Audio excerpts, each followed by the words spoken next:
Can you run air conditioning off of solar power? Yes, you can. This is a mini split system, and I have two grid tie limiting inverters, one to each leg of the input right now.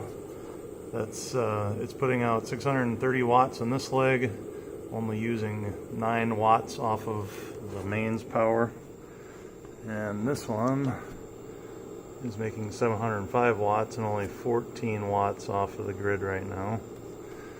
But what does it take to make that type of power in Georgia, Atlanta summers when you have less than optimal mounting for your solar panels?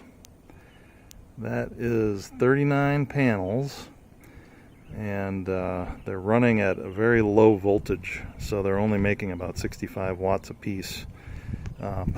So I set this array up just temporarily to test out the Electrodocus DMPPT 450, but since that was designed to work in much colder temperatures, I decided to try it and see. You know, there's always these questions: can you run air conditioning off of solar? Well, of course you can. It's just a matter of how many solar panels do you need to run air conditioning off of solar.